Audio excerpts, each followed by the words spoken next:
On the 8th of May 1861, John Sullivan was born to parents of a mixed marriage at 41 Eccles Street, Dublin, opposite the Mater Hospital, founded in the same year.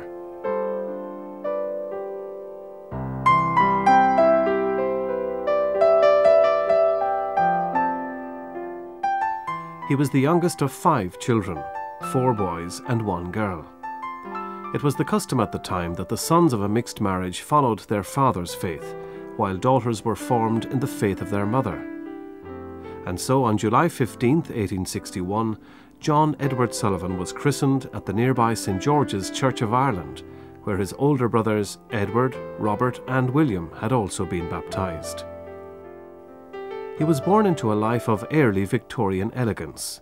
His first world was one of banquets and high society gatherings. Ireland was still a British possession, and Dublin Castle, the centre of administration, was regularly the scene of glittering state functions. Members of the Sullivan family often attended. Later in 1861, the family moved to 30 Fitzwilliam Place. This photograph of the Sullivan children was taken 5 years later, and John is seated centre of the front row. His mother, Lady Elizabeth, or Bessie Sullivan, came from a prosperous Catholic family, the Baileys, from Passage West in County Cork. She was a woman of great character, deeply religious, devoting much of her time to charitable work. His father, Sir Edward, was the son of a wealthy provision and wine merchant in Mallow, County Cork.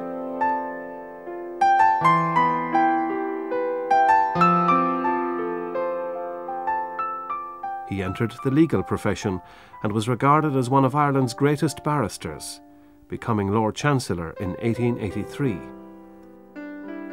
In John Sullivan's childhood, high-wheeled baby carriages and nannies with starched uniforms filled the streets and public parks each morning. In later years, Father John told how his nurse would stop to pray in the nearby church and bring the young John with her. At the age of 11, he arrived in Enniskillen, County Fermanagh, to join the Royal School of Portora, the boarding school attended by his older brothers. The school register at Portora shows the somewhat hesitant handwritten entry by John. The headmaster at the time was Dr. William Steele, a distinguished Greek and Latin scholar. Headmaster Steele was a just and fearless administrator. He helped form young John's character, creating a lasting interest in the classics. John spent 8 years at Portora.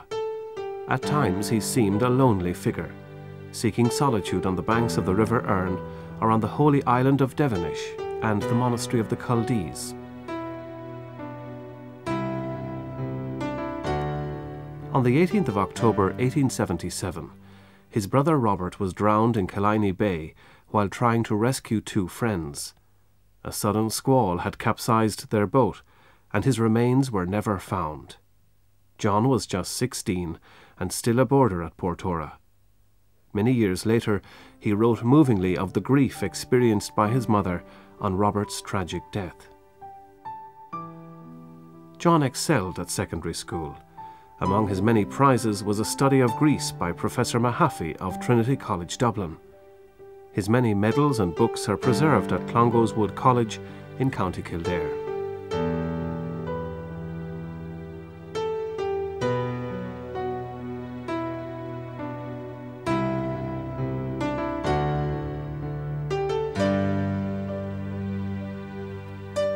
In 1879, John entered Trinity with the best possible credentials as the star pupil of Royal Portora.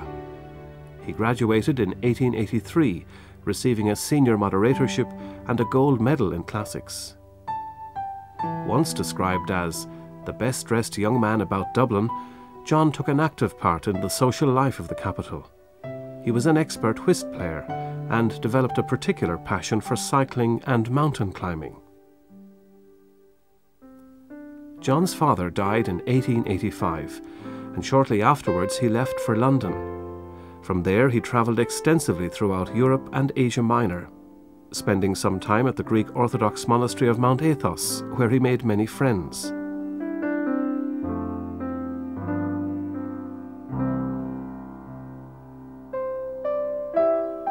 Returning from Greece, John became ill and stayed with his brother Edward in London. Smallpox was soon diagnosed at the Isolation Hospital in Highgate. It was to be a long and lonely time for John. But he recovered and practiced for a short time in chambers as a barrister in London. His extensive travels were perhaps symptomatic of a certain restlessness and soul-searching. It was undoubtedly a period of reflection about his future direction in life, culminating in his decision to become a Catholic. On the 21st of December 1896, he was received into the Catholic Church by Father Michael Gavin at the Jesuit Church, Farm Street in London. On his return to Dublin, his mode of life changed.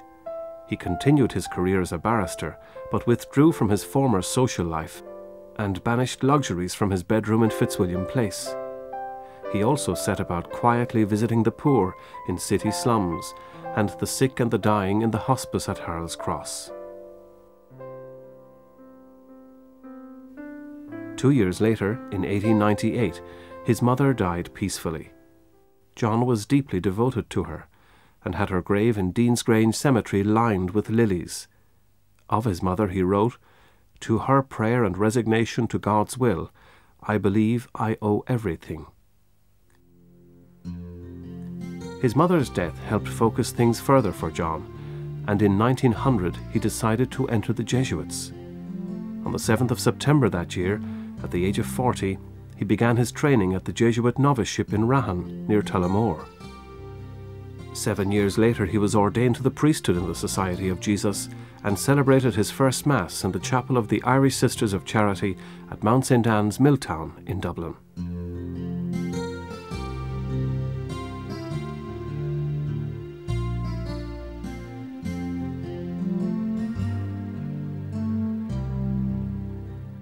Almost immediately after his ordination, Father Sullivan was appointed to the teaching staff of Clongowes Wood College in County Kildare, where he spent most of the rest of his life, with the exception of 5 years as rector of Rathfarnham Castle in Dublin.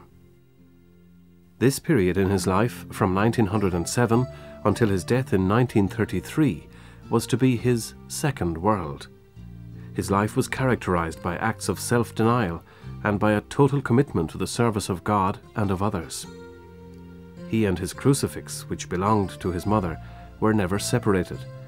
The cross was to be the source and the summit of all his achievements. Many stories are told of his time at Clongowes Wood and of his holiness of life. Willie Merriman, who worked at the college for many years, remembered him praying as he walked, the worn, emaciated face and hands, the threadbare garments, the low hum of the voice when he spoke of God. Willie told too of how his grave became a place of pilgrimage after his death. Father John's brother Edward often gave new boots to John, who promptly passed them to some poor caller at the college. He would frequently cycle to pray over the sick and comfort the dying of the area. One particular story tells of a 28-mile return journey he made on foot to attend to a sick person in the village of Ballymore Eustace. In this film, made in the 1960s, local people who remembered Father John further testified to his presence among them and of the many cures they attributed to his intervention. One tells of a local man dying of facial cancer and how Father John changed the dressings on his face. Another recalls a local girl cured first of meningitis and later of tuberculosis.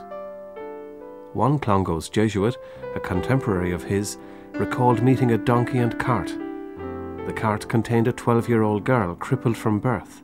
The woman driving the cart asked if Father John was at the college. Some months later, the same Jesuit saw the same child walking happily along beside her mother.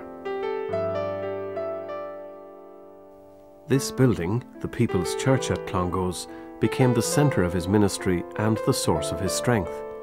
Long into the night he would pray in this sacred space for all whom he was called to serve. As a teacher, he was never considered brilliant, and was by all accounts more concerned for the spiritual well-being of the young rather than their academic performance alone. He was invariably a kind and gentle father figure. People came from far and near to seek his spiritual guidance or ask for his intercession. At all times, Father Sullivan, the servant of God, had a great gift of calming and consoling those who were anxious or confused. The winter of 1932-1933 was severe. On the morning of February 17, 1933, another caller sought Father John's help, but the holy priest was ill himself and couldn't see him. The news spread throughout the neighbourhood that Father Sullivan was dying, seized by a violent internal pain. A decision was made to transfer him to St. Vincent's nursing home at Lower Eccles Street, Dublin, where surgery was performed.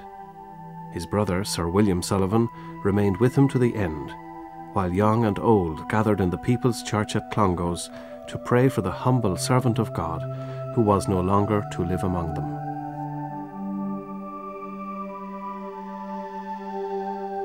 Father John himself spent the last 2 days of his life in continual prayer. At 11 o'clock on Sunday night, February the 19th, 1933, he received final absolution and died. He was buried in the college cemetery at Clongowes. In 1960, his remains were exhumed as part of the process in the cause for his canonization. They were transferred to the Jesuit Church of St. Francis Xavier, Upper Gardiner Street, Dublin, where Father John now rests. Requiescat in pace. Amen. Domine exaudi orationem mea. But the people of Kildare wished to mark the first grave of their friend and pastor with their own special tribute to his generosity and devotion. Both places remain important milestones for all who wish to retrace his steps and pay their respects.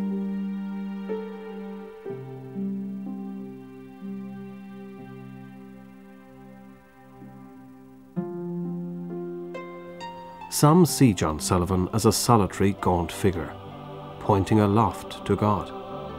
Others see him as a pattern of faith in an age of confusion, of hope in a time of distress, of love in the midst of life. Others again simply see him as one who dared to be different. Father John himself saw only the need to serve.